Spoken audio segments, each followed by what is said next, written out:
I think just that vulnerability is a strength in its own right, and that we're sold masculinity as this bodybuilder, strong, rugged caveman type image. And I would say to most women, that is not a marriage material masculine man.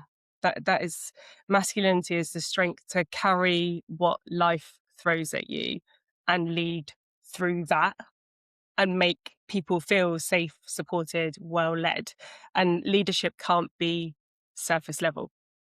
You can't just be an icon. You need to have the extra layers to truly lead and support the people around you and provide that masculine energy that we're so often told we should have to, yeah, just to help people get through and to help you feel better.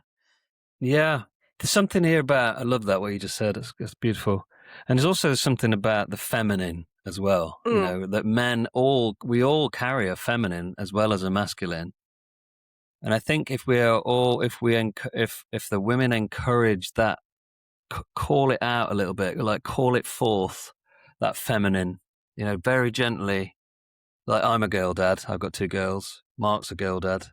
And I think mm, we're quite privileged to be girl dads because we get to connect to that feminine energy on a daily basis. And I feel like I can quite easily access that feminine energy, and it softens me.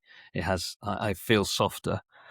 Um, but not all men get to practice that. If men have got two boys and they're living in a very boy energy household, mm, yeah, so there's something about balance there as well, and that's yeah. another exploration. It's another whole podcast talking about feminine, Yeah. masculine and feminine. Yeah. Yeah. I think it's a good point that we both genders have that within them. Yeah, Like you could argue I lived in my masculine for much of my life. And then I had to learn the feminine energy and soften. And I, I'm not there. Like I have friends who are very much in their feminine energy and all about receiving and getting this. And women get bombarded with that too. Whereas I'm yeah, much more of the project manager and the doer and quite aggressive with what I'm doing. And it's just, we all have almost a spectrum within us, but it's ensuring that we can hold and understand the entirety of our spectrum and not just live in this tiny bit of who we think we should be. yeah. Oh, who we think we should be. That's another big one, isn't it? Mm. That's another part to the man thing as well, like how I should Mm. be.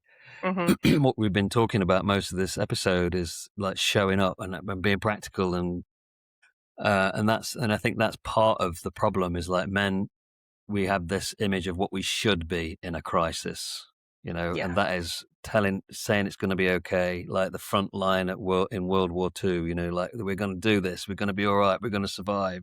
It's Yeah. like in the face of adversity, everything's going to be okay. Stick the kettle on. Let's have a cup of tea. We've got this. Yeah. The Yeah. opposite of that is like this could all go wrong, and I'm fucking terrified. Yeah. Absolutely terrified. Is not a place a lot of men feel comfortable to go to. So if you're enjoying this little clip, click subscribe and follow for so many more Safe Harbour podcasts coming soon. And if you want to watch the full episode of this one, the link is in the description.